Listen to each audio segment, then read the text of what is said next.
জানিয়ে দেব সর্বশেষ আপডেট বাংলা সংবাদ। শুরুতেই শিরোনাম। জোরপূর্বক ক্ষমতা দখলের রাজনীতি আর সহ্য করা হবে না বলেছেন নাহিদ ইসলাম। এদিকে নির্বাচন প্রক্রিয়াকে বাধাগ্রস্তকারীদের জনগণ প্রত্যাখ্যান করবে বললেন আমির খসরু মাহমুদ চৌধুরী। জানিয়ে দেব অন্তর্বর্তীকালীন সরকারের অধীনে নির্বাচন নিরপেক্ষ হবে না বলেছে জাপা মহাসচিব। এদিকে চাঁদাবাজি, দখলবাজি, সন্ত্রাসী কর্মকাণ্ড অভিযোগ বিএনপির। দলে এবার শুদ্ধি অভিযান চালাবে দলটি, দুষছে পুলিশকেও। জানিয়ে দেব সেনানিবাসে ভারতীয় সামরিক কর্মকর্তা কেন, প্রশ্ন রাশেদ প্রধানের। সর্বশেষ জানাবো সরকার জানমালের নিরাপত্তা দিতে ব্যর্থ বলল বাম জোট। গুরুত্বপূর্ণ আপডেট বাংলা সংবাদগুলোর শিরোনাম শুনছিলেন, এবারে জানাবো বিস্তারিত। জোরপূর্বক ক্ষমতা দখলের রাজনীতি আর সহ্য করা হবে না বলেছেন নাহিদ ইসলাম। জোরপূর্বক ক্ষমতা দখলের রাজনীতি আর কোনোভাবেই সহ্য করা হবে না বলে হুঁশিয়ারি দিয়েছেন জাতীয় নাগরিক পার্টি এনসিপির আহ্বায়ক নাহিদ ইসলাম। রোববার 13 জুলাই পিরোজপুর শহরে দেশ গড়তে জুলাই পদযাত্রা কর্মসূচিতে একথা বলেন তিনি। এনসিপি নেতাকর্মীরা বিভিন্ন সড়ক প্রদক্ষিণ করে শহীদ মিনারে গিয়ে পদযাত্রা শেষ করেন। নাহিদ বলেন, জুলাই গণ অভ্যুত্থানের চেতনায় নতুন বাংলাদেশ গড়ার লক্ষ্যে মাঠে নেমেছে এনসিপি। শহর গ্রাম ঘুরে সাধারণ মানুষের কথা শুনছি। ফেরার পথে মুষলধারে বৃষ্টির মধ্যে জনগণের সঙ্গে শুভেচ্ছা বিনিময় করেন নাহিদ ইসলাম। পরে ঝালকাঠির উদ্দেশ্যে রওনা দেন নেতাকর্মীরা। সেখানে এনসিপির পদযাত্রা কর্মসূচি রয়েছে। নির্বাচন প্রক্রিয়াকে বাধাগ্রস্তকারীদের জনগণ প্রত্যাখ্যান করবে বলেছেন আমির খসরু মাহমুদ চৌধুরী। বিএনপি নেতাকর্মীরা অসম্মানের রাজনীতি করে না মন্তব্য করে দলটির স্থায়ী কমিটির সদস্য আমির খসরু মাহমুদ চৌধুরী বলেছেন, দেশের মানুষ নতুন বাংলাদেশ গড়ার যে স্বপ্ন দেখছে তা বাস্তবায়নের প্রত্যয়ে বিএনপির রাজনীতি। যারা দেশের রাজনীতিকে আবারও কুলসিত করতে চাচ্ছে, নির্বাচনের গণতান্ত্রিক প্রক্রিয়াকে বাধাগ্রস্ত করতে চাচ্ছে, সহনশীল রাজনীতিকে তারা বাধাগ্রস্ত করছে, সম্মানজনক রাজনীতিকে বাধাগ্রস্ত করতে চাচ্ছে, বাংলাদেশের জনগণও তাদের প্রত্যাখ্যান করবে। আমির খসরু মাহমুদ চৌধুরী বলেন, শেখ হাসিনা পালিয়ে যাওয়ার পর মানুষের মনোজগতে যে বিশাল পরিবর্তন হয়েছে তার পরিপ্রেক্ষিতে সবার আশা আকাঙ্ক্ষা প্রত্যাশা ও নতুন স্বপ্ন যে রাজনীতিবিদ বা দল ধারণ করতে পারবে না তাদের কোনো ভবিষ্যৎ নেই। আমরা যদি সেটা ধারণ করতে না পারি তাহলে আগামীর বাংলাদেশে আমাদেরও রাজনীতি করা কঠিন হয়ে পড়বে। জিয়াউর রহমান ও তারেক রহমানের ছবি পদদলনের ঘটনায় দুঃখ প্রকাশ করে তিনি বলেন, বক্তৃতার মাধ্যমে কাউকে ছোট করা যে প্রবণতা, এই রাজনীতি বাংলাদেশে চলবে না। এখন রাজনীতি হবে সহনশীলতার রাজনীতি। এখন রাজনীতি হবে আপনি কারোর সঙ্গে দ্বিমত হয়ে থাকলেও তাকে সম্মান জানানোর রাজনীতি। বাংলাদেশের মানুষ সহনশীলতা চায়, তারা দেশকে নতুনভাবে গড়তে চায়। বাংলাদেশের কৃষক, শ্রমিক, ব্যবসায়ী ও পেশাজীবী থেকে শুরু করে প্রত্যেকটি মানুষ নতুন স্বপ্ন দেখছে। শেখ হাসিনা পালিয়ে যাওয়ার পর বাংলাদেশের মানুষ যা দেখতে চাচ্ছে তার স্বপ্ন দেখাচ্ছেন তারেক রহমান। তিনি কোনো প্রতিক্রিয়া ব্যক্ত করছেন না। তিনি বিএনপির কথা বলছেন, নিজের কথা বলছেন। যারা এমন বিষাদ আচরণ করছেন, যাদের বক্তব্য অস্থিরতা রয়েছে, যাদের বক্তব্য সম্মান বোধ নেই, তার বিপরীতে বিএনপির রাজনীতি হচ্ছে সহনশীলতার রাজনীতি। তাদের বিপরীতে বিএনপির রাজনীতি সম্মানের রাজনীতি। বিএনপির রাজনীতি শান্তিপূর্ণ ও দেশ গড়ার রাজনীতি। আমির খসরু মাহমুদ চৌধুরী বলেন, আমরা যারা বিএনপি করি তারা সম্মানের সাথে রাজনীতি করি না। ফলে আমাদের সব নেতাকর্মীর ধৈর্য ধারণ করতে হবে, সহনশীল হতে হবে, অন্যের মতের প্রতি সম্মান দেখাতে হবে।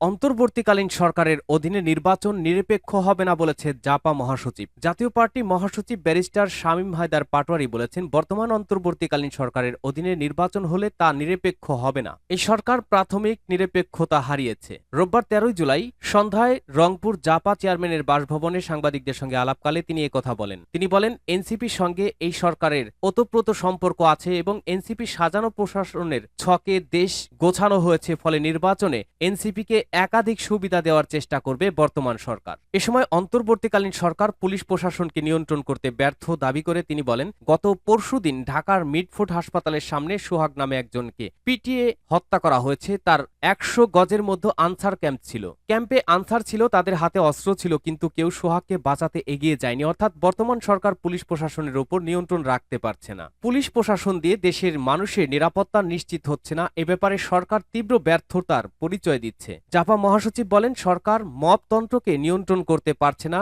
মব ভার্সেস রাষ্ট্র, মব ভার্সেস সরকার, এবং আমরা বারবার দেখছি মব সেখানে জয়লাভ করছে। এটা দেশ হিসেবে আমাদের জন্য অত্যন্ত লজ্জাজনক। আমরা কখনোই হিংস্র জাতি হিসেবে পরিচিত ছিলাম না। মবের কারণে দেশের ঐতিহ্য ও সংস্কৃতি নষ্ট হচ্ছে। চাঁদাবাজি, দখলবাজি, সন্ত্রাসী কর্মকাণ্ড ব্যাপক সমালোচনার মুখে বিএনপি। দলে শুদ্ধি অভিযান চালাবে এবার দলটি, দুষছে পুলিশকেও। আজীবন বহিষ্কার সহ কঠোর সাংগঠনিক ব্যবস্থা নেওয়ার পরও লাগাম টানা যাচ্ছে না বিএনপির এক শ্রেণীর নেতাকর্মীদের। এই নেতাকর্মীদের চাঁদাবাজি, দখল, এমনকি খুনের মতো গুরুতর অভিযোগে বিব্রত দলের শীর্ষ নেতৃত্ব। আগামী নির্বাচনে এসব ঘটনার নেতিবাচক প্রভাব পড়তে পারে বলেও আশঙ্কা নেতাদের। এ অবস্থায় দলের তৃণমূল থেকে বিভিন্ন পর্যায়ে শুদ্ধি অভিযান শুরু করার সিদ্ধান্ত নিয়েছে বিএনপি। দলীয় সূত্র জানায়, শুদ্ধি অভিযানে ৫ আগস্টের পর দলে আসা সুবিধাভোগী নেতাকর্মীদের চিহ্নিত করা হবে। পাশাপাশি যারা দলের সর্বোচ্চ সতর্কতা উপেক্ষা করে নানা অপকর্মে জড়িয়ে পড়েছেন তাদের বিষয়ে সাংগঠনিক ব্যবস্থা নেওয়া হবে। বিশেষ করে শিল্প অঞ্চল খ্যাত জেলাগুলোতে এই সাংগঠনিক অভিযানে গুরুত্ব দেওয়া হবে। বিএনপির একাধিক সূত্র জানায়, রাজধানীর পুরান ঢাকার sir Salimullah medical college Mitford হাসপাতাল চত্বরে ভাঙ্গারি ব্যবসায়ী লালচাঁদ সোহাগকে নৃশংসভাবে হত্যার ঘটনা দেশজুড়ে তোলপাড় শুরু হয়েছে। গত বুধবার সংগঠিত এই ঘটনার সঙ্গে জড়িত হিসেবে দলের লোকজনের নাম আসায় এর দায়ভার দলকেই নিতে হচ্ছে। ইতিমধ্যে অন্তত ১০ জনকে দল থেকে আজীবনের জন্য বহিষ্কার করা হয়েছে। এরপরও তীব্র সমালোচনার মুখে পড়েছে দল। জানতে চাইলে বিএনপির স্থায়ী কমিটির সদস্য সালাউদ্দিন আহমেদ বলেন, দলের চেইন অব কমান্ড ঠিক রাখতে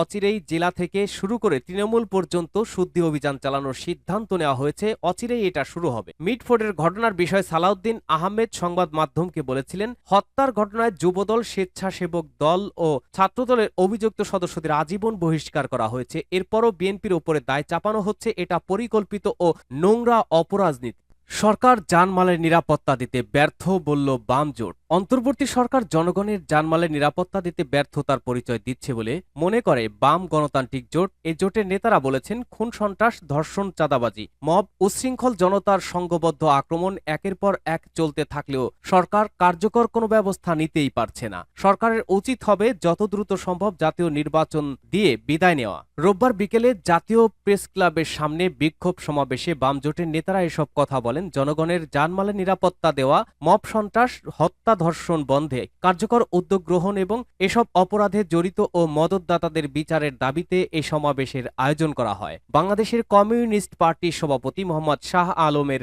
সভাপতিত্বে এই সমাবেশ অনুষ্ঠিত হয়। সমাবেশের পর একটি বিক্ষোভ মিছিল বের করা হয়। এক সংবাদ বিজ্ঞপ্তিতে এসব তথ্য জানানো হয়েছে। সেনানিবাসে ভারতীয় সামরিক কর্মকর্তা কেন, প্রশ্ন রাশেদের। জাতীয় গণতান্ত্রিক পার্টি জাকপার সহসভাপতি ও দলীয় মুখপাত্র রাশেদ প্রধান বলেছেন, ফ্যাসিস্ট হাসিনা আমলে দেশটা ভারতের কদর রাজ্য ছিল।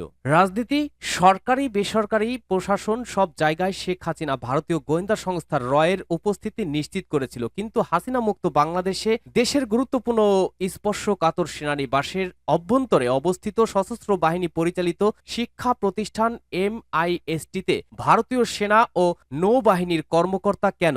রাশেদ প্রধান বলেন, ফ্যাসিস্ট শেখ হাসিনাকে বাংলার মসনদে ফেরানোর জন্য ভারত ক্রমাগত ষড়যন্ত্র করে যাচ্ছে। এর মধ্যে সেনানিবাসের অভ্যন্তরে তাদের সামরিক কর্মকর্তারা থাকলে দেশের গুরুত্বপূর্ণ সামরিক তথ্য ভারতে পাচার হয়ে যাবে। দেশের জন্য চরম নিরাপত্তা ঝুঁকি এড়াতে দ্রুততম সময়ের মধ্যে MIST থেকে হিন্দুস্তানি সামরিক কর্তাদের সরাতে হবে। একই সাথে দেশের অভ্যন্তরে ভারতীয় রয়ের এজেন্ট কেউ আছে কিনা সে ব্যাপারে অন্তর্বর্তী সরকারকে খতিয়ে দেখতে হবে। ভারতীয় আগ্রাসনের বিরুদ্ধে গণহত্যাকারী ফ্যাসিস্ট শেখ হাসিনা ও তার দোসরদের বিচার এবং সন্ত্রাসী সংগঠন আওয়ামী লীগের বিচারের দাবি নিয়ে দেশব্যাপী গণসংযোগ এবং আগস্ট মাসের ৬ তারিখ খুনি হাসিনাকে ফেরতের দাবিতে ভারতীয় দূতাবাস ঘেরাও কর্মসূচি ঘোষণা করেছে জাকপা।